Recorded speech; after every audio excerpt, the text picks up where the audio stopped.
RC, did the Eagles get the best player in the draft last night, moving up just one spot for Jalen Carter? Do the Eagles just camp out in Athens?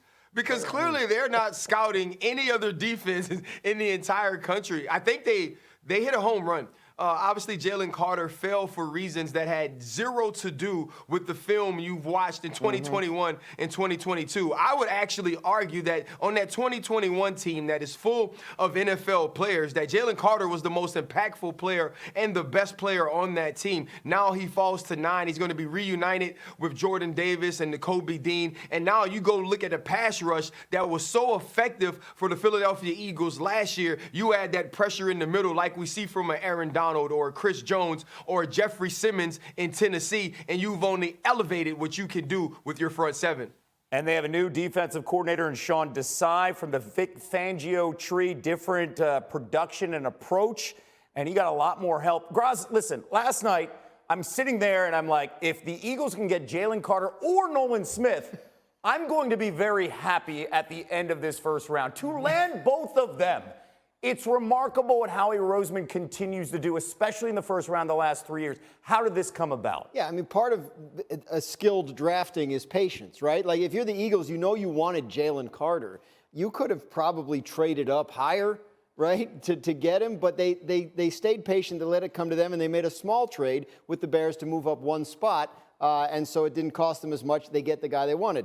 Nolan Smith is falling toward them. They didn't jump up for him either. So they're able to get him. He slides past teams like Cincinnati and the Jets, kind of feel like maybe not a scheme fit, and they end up with the guy. And I think they're thinking these guys all together, we've seen it, like it was magic, obviously, at Georgia, but these guys all together in the pros can kind of help each other. Like, to the extent that there are concerns about Jalen Carter, right, if you're worried about whether it's legal maturity, troubles, decision-making, whatever it is that he's now with guys that have been around him and helped get the best out of him before in his former college teammates. So it's smart, but look, they're good at what they do. Yes, they are. In fact, they had the 10th pick at all as a result of a trade they made last year with the Saints in the first round. So they're always thinking big. It changed the outcome of the way this franchise approached things in this first round. With these two picks, how do you view the Eagles as the NFC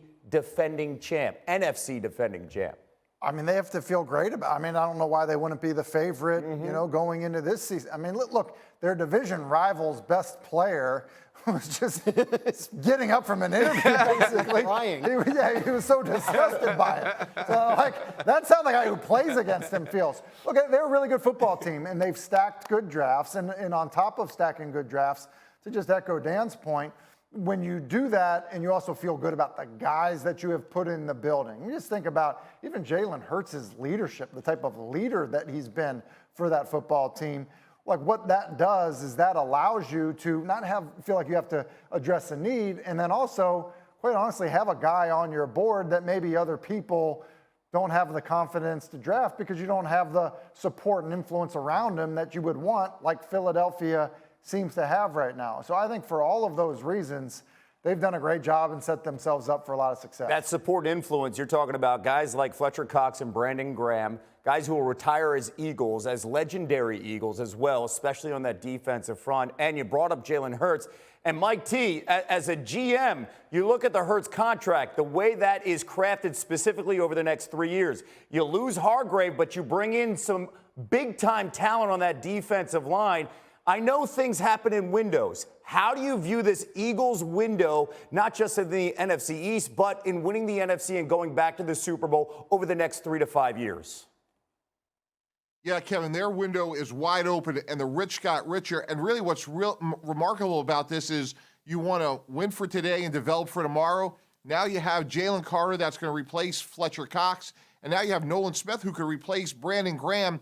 And the best comp for Nolan Smith, ironically, was Hassan Reddick. So this team is built to score. Once they get the lead, they have 8 deep that can rush the passer. So, Kevin, their window is not only open now, but it should be for 3 to 5 years. And the disgust that we saw from Micah Parsons was felt by everybody in the NFC East last night.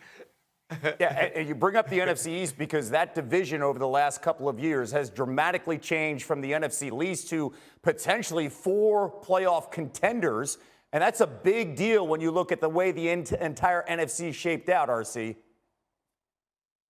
Yeah, I mean, that's a huge deal. And right now, the NFC is not the AFC when it pertains to quarterbacks. If you're an AFC quarterback, then you have a treacherous row. Now, on this side of the conference or this side of the league, you have Jalen Hurts. You have a guy who's second in the MVP voting. You can feel that you have the best quarterback in the entire conference, and you can get after quarterbacks like Dak Prescott or in Washington, what seems to be Sam Howell. This is the team that you expect to be competing for years to come. And what Howie Roseman has done in rebuilding a team that won a championship with Doug Peterson, with Nick Foles as the quarterback, and now under new coach Nick Sirianni, having Jalen Hurts be that franchise quarterback and building things around him, this is the team that's built in the middle with physicality, but also defensively built to play with the lead. And Ryan Clark last hour said, well, they made him feel like he's at home here because if you look at the consistency with Aaron Rodgers and what teams do with the draft in the first round, since 2012,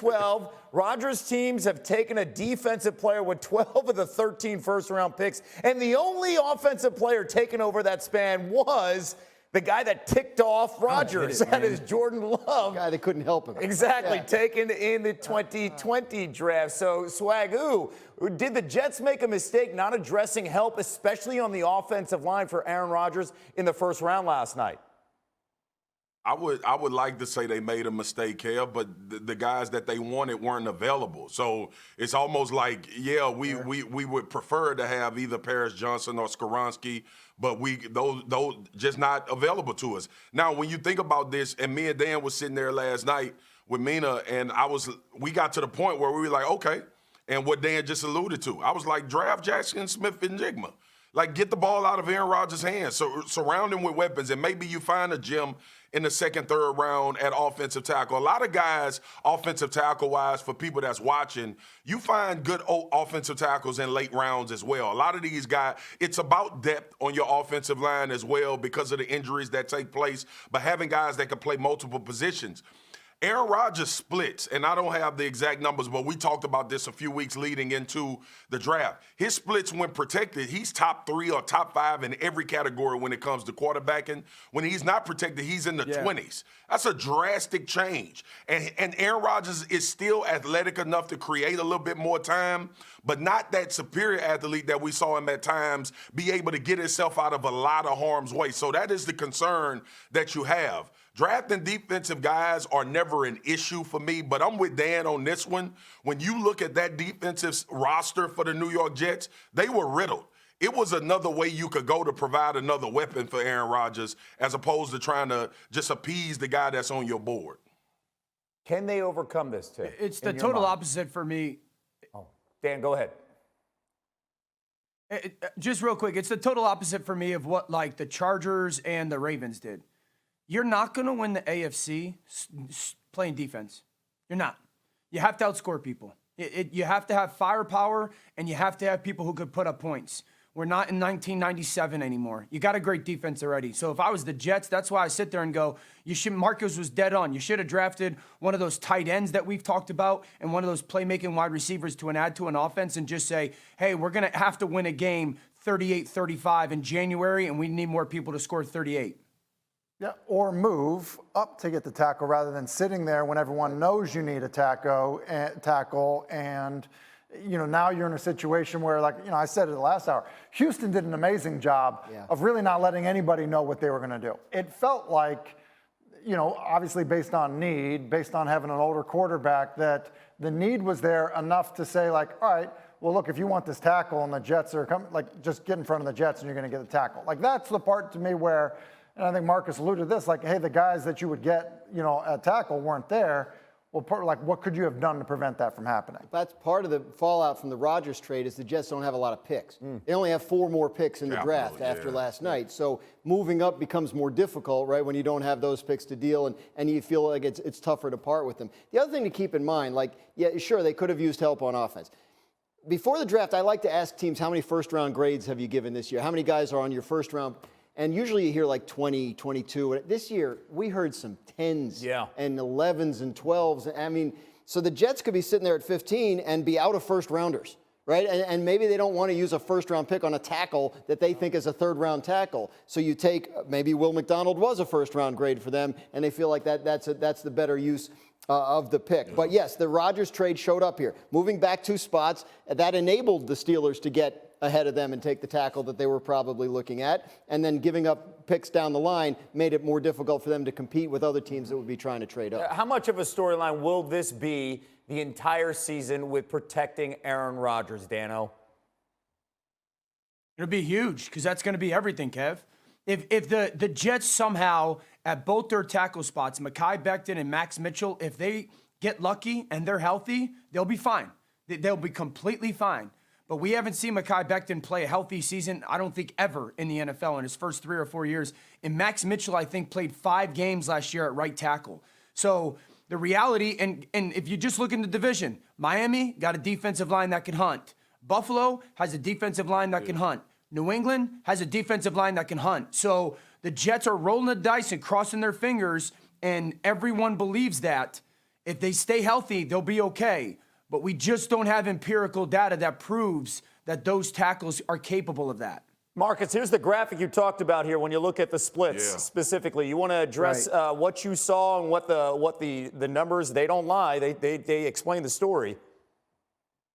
Yeah, what Kev, last year when we looked at Green Bay and the fact that Bakhtiari missed time and they had a lot of interchanging parts for Green Bay on that offensive line, and you saw them give up sacks. You saw Aaron Rodgers' helmet coming off and his eyes bulged out looking at us like, where in the hell is the guy that's supposed to be in front of this guy that just hit me? So, look, every quarterback has this conundrum. But when you approaching 40, it becomes more of a conundrum. That's why I was saying, Tom Brady, go home, man, after that offensive line fell apart to injuries in Tampa. Like, you have to protect these guys. If you protect Aaron Rodgers, you get MVP level and you will get everything that I believe you wanted to get out of this trade. If you don't, you'll be watching the playoffs or you'll be one and done.